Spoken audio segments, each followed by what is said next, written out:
కళ్యాణ్ గారి నాయకత్వం, Janasena party, Janasena party, Balashowry గారి నాయకత్వం, బాలశౌరి గారి నాయకత్వం, బాలశౌరి గారి నాయకత్వం. జై జై జనసేన, జై జై జనసేన.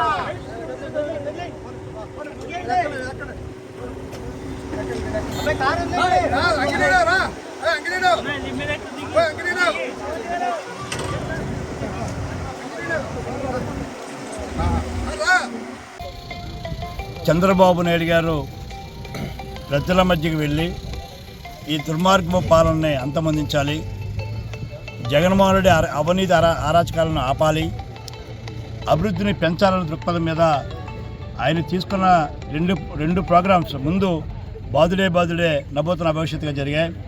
ఇదేం కర్మ మీరు చూశారు, ఇదేం కర్మలో ఆ పెందుతు కానీ అనకాపల్లి కానీ ఎస్కాట్లు కానీ ఎలా జరిగాయో.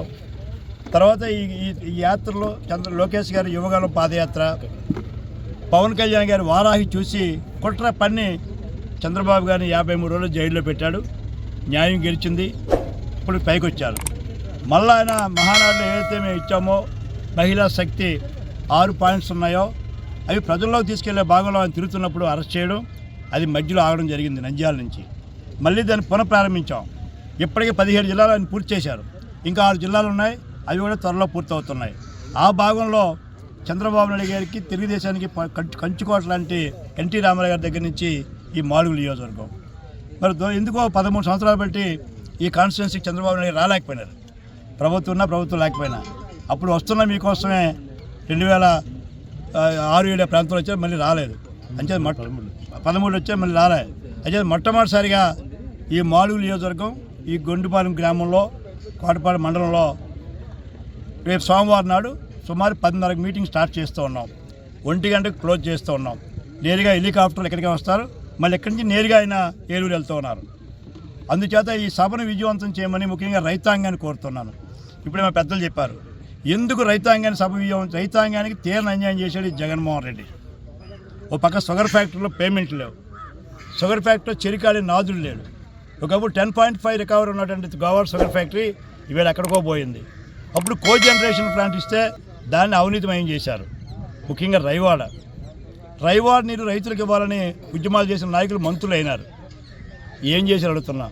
ఆ రోజు చంద్రబాబు ఆలోచన అంటే పోలవరం పూర్తయితే 65 టీఎంసీ వాటర్ మనకు వచ్చినప్పుడు రైవాడ 6,000 ఎకరాలు ఎడిషనల్ ఆయకట్టు ఏదైతే ఉందో దాన్ని డెవలప్ చేయడానికి ఒక భాగంగా తీసుకున్నారు. గోదావరి సుజల సేవంత ద్వారా ఇటు అనకాపల్లికి, చోడవరానికి, యలమంచి నర్సిపట్నానికి, మెరగ ప్రాంతమైన రావికొత్తమో, బిచ్చేపేటో, లేకపోతే మాకవరపాలెమో, కసింకోట మండలాలకి ఫస్ట్ స్పేస్లో నీరు ఇవ్వాలని చెప్పి ఒక స్కీము, బ్రహ్మాండ స్కీము ఎవరు శంకుస్థాపన చేశారు? వాళ్ళ బాబు చేశాడు, రాజశేఖర రెడ్డి. ఎక్కడ చేశాడు? సబ్బాలో చేశాడు. దాన్ని పూర్తిగా నాశనం చేశాడు ఈ జగన్మోహన్ రెడ్డి. పట్టుకొట్టాడు. కాంట్రాక్టర్ కూడా ఆల్మన్సులే, మెగాకిస్తాడు కాంట్రాక్టర్ అయినప్పుడు కూడా చంద్రబాబు గారు చేశారు. అమరావతి, పోలవరాన్ని ఎలా నాశనం చేశాడో ఈ గోదావరి సుజల సేవంత కూడా అలాగే నాశనం చేశాడు. అంచేత ఇవన్నీ చోడవరం ప్రజలకి రేపు భరోసా వస్తుంది, మాడుగుల ప్రజలకి రేపు భరోసా వస్తుంది. రైతాంగం చెరుకు పండించి శ్రమపడి కష్టపడి రాత్రనక పగలనక కష్టపడి రైతాంగం ఇవాళ నీరు లేక, పంట లేక, దిగుబడులు రాక ఇబ్బంది పడుతున్నారు. అంచేత రేపు గొండుపాలెంలో జరిగే సభ బహుశా మాడుగులకి ఒక చరిత్ర అవుతుందన్న ఆశ. మాడుగుల్లో బహుశా ఈ నెల 50-75 స్వాతంత్ర్యం వచ్చిన తర్వాత ఇలాంటి బహిరంగ సమావేశం బహుశా చాలా చేపట్లు అయి ఉంటాయి, అనకాపల్లి అయి ఉంటాయి. కానీ దాన్ని తలదన్న విధంగా ఇవాళ మాడుగుల్లో 3 నాయకులు కష్టపడి పనిచేస్తూ మిగతా నియోజకవర్గాల నాయకులు అందరూ కష్టపడి రేపు చంద్రబాబు నాయుడు గారు గొండుపాలెంలో సోమవారం జరిగే సభని కదిలిరా అనే సభ మొత్తం కదిలిస్తుంది. కింద నుంచి పై వరకు కదిలించి జగన్మోహన్ రెడ్డిని భూస్థాపితం చేసి చంద్రబాబు నాయుడు గారు, పవన్ కళ్యాణ్ నాయకత్వంలో ఈ సంయుక్త ప్రభుత్వం రేపు ఈ సంయుక్త సమావేశం జనసేన తెలుగుదేశం అన్నదమ్ముల్లాగా, రామలక్ష్మణులాగా, కృష్ణార్జునులాగా ఉభయలు కలిసి వేళ శంకారం ఊరిస్తున్నారు. ఈ శంకారం ఇక్కడితో ప్రారంభమై రేపు ఎన్నికల్లో రేపు మళ్ళా జగన్మోహన్ రెడ్డి గద్దెదించడం ఖాయం, జగన్మోహన్ రెడ్డి జైలుకి వెళ్ళడం ఖాయం. చూస్తారు రోజు ఆ చెల్లె చెప్తుంది, షర్మిల చెప్తుంది ఎంత దుర్మార్గం పాలన జరుగుతుందో. బాబాయ్ కూతురు చెప్పింది వేళ ఎంత దుర్మార్గుడు, ఎంత నీచంగా తన సొంత చెల్లెల మీద నీచంగా పెట్టిన దుర్మార్గుడు ఎవడనంటే జగన్మోహన్ రెడ్డి. సొంత చెల్లి మీద అశ్లీలమైన పదాలు వాడుతున్నాడు వేళ. ఏ తమ్ముడైనా, ఏ అన్నైనా ఇంతగా దిగజారుతారా? అంతగా దిగజారిపోతాడు జగన్మోహన్ రెడ్డి పదవి కోసం. దిగజారుతాడు. సొంత బాబాయిని చంపేసినాడు, ఎందుకు దిగజారడు? ఓకే.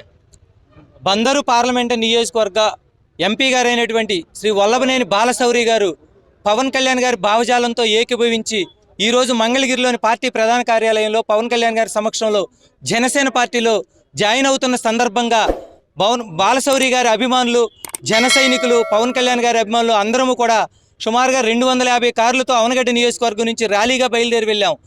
బాలశౌరి గారికి పార్టీ ప్రధాన కార్యాలయం వద్ద ఘన స్వాగతం పలకడానికి అందరం కూడా సిద్ధంగా ఉన్నామండి. అదేవిధంగా Bandar parliament seat Janasena party తరఫున బాలశౌరి గారికి కనుక ఇస్తే తప్పకుండా అవనగడ్డ నియోజకవర్గమే కాకుండా బందరు పార్లమెంట్లో పరిధిలో ఉన్నటువంటి 7 నియోజకవర్గాల్లో కూడా అత్యధిక మెజార్టీతో బాలశౌరి గారిని గెలిపించి పార్లమెంట్లో అడుగు పెట్టించడానికి అందరూ కూడా ఆతృతతో ఎదురు చూస్తూ ఉన్నాము. ఆయన రాకతో వైసీపీ పార్టీ అనేది పూర్తిగా అవనగడ్డ నియోజకవర్గంలో ఖాళీ కాబోతూ ఉంది. ఇప్పటికే మాకున్న సమాచారం మేరకు 47 మంది వైసీపీలో ఉన్నటువంటి వివిధ హోదాల్లో ఉన్నటువంటి నాయకులు జనసేన పార్టీలో జాయిన్ అవడానికి సిద్ధంగా ఉన్నారు. ఇంచుమించు అవనగడ్డ నియోజకవర్గంలో వైసీపీ పార్టీ ఖాళీ అయిపోయినట్టే. ఆ ప్రభావం, బాలశౌరి గారి ప్రభావం ఎమ్మెల్యే సీటు మీద కూడా పడుతుంది. అవనగడ్డ నియోజకవర్గం ఎమ్మెల్యే సీటు జనసేన పార్టీకి ఇస్తారని ఇప్పటికే పార్టీ ఆఫీస్ నుంచి కూడా సమాచారం అందుతుంది. మాలో ఎవరికి ఎమ్మెల్యే సీటు ఇచ్చినప్పటికీ అందరము కూడా ఏకతాటి మీదకి వచ్చాం. ఇప్పటికే నియోజకవర్గంలో అత్యధిక మెజార్టీతో ఎమ్మెల్యే మరియు ఎంపీ సీట్లు 2 కూడా గెలిపించి అసెంబ్లీలో, పార్లమెంట్లో కూడా అడుగు పెట్టించడానికి సిద్ధంగా ఉన్న ఈ సందర్భంగా తెలియజేస్తాం.